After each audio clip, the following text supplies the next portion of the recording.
Boris Johnson visited the Northeast on Saturday in a trip he insisted was essential for fighting the touring Teesside's Fujifilm Diosynth site, where 60 meters doses of Novavax vaccine are set to be produced. The PM said he was optimistic about the prospects for reopening the country, but said a cautious approach was vital to avoid a retreat back into. Mr. Johnson then visited Newcastle's QuantuMDx, a medical diagnostics firm which has unveiled the new rapid COVID-19 test capable of delivering results as accurate as similar lab tests, but which are available within 30 minutes. He hinted that the fast testing technology, which manufacturers now hope will be approved for NHS use, would be one of the keys to reopening the country after lockdown. He said, "This can do a test in half an hour, this QuantuMDx machine, and it's getting faster and faster." So if you imagine, things like nightclubs, theaters, gatherings where people are very close together, it was very difficult during the last. I think testing and vaccinations will provide a way forward.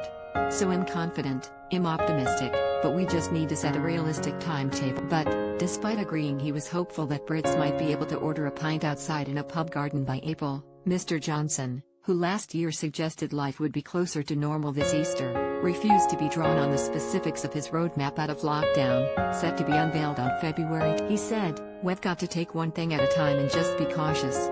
I think what people will want to see is a program that is steady and reasonable and based on where the disease is. So I will be saying as much as I can in the next few days about the way ahead and what we think we can open up. But the things that are making a difference are clearly not just vaccinations but new therapeutics, new testing systems. All those are encouraging, but it's very, very important to keep the disease coming." He added, "We want to have the roadmap, a way forward, that is realistic, and we don't want to be doing a series of stop-starts we want to be making sure that what we do is, insofar as we are able, to set out a timetable of the earliest dates by which we will do XYZ, non-essential retail, hospitality, nightclub. We will want to make those realistic targets."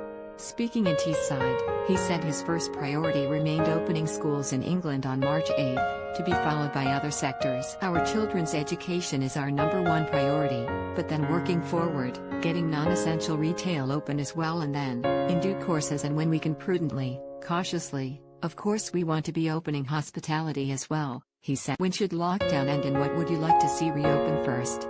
Have your say here or fill out our survey below." The Prime Minister ended his visit to the region with a trip to Seaton Delaval, to officially open an NHS-led PPE factory which has been in operation since last year. Asked by Chronicle Live whether such visits could be considered essential at a time when most travel even within the region is banned, he said, "Yes, it is, and I understand that people will think, why is the Prime Minister traveling around the country when we can't? The answer is that we're fighting a pandemic and I need to get around and make sure I see what's going on across the country, and also make people aware of the way the Northeast is actually playing its part. I mean, the Northeast is absolutely bristling with new weapons to fight. You've got testing here, you've got vaccinations up in Teesside, incredible things happening in Teesside, PPE not far away. A lot of very, very cutting edge stuff is happening here, on which our fight back depends."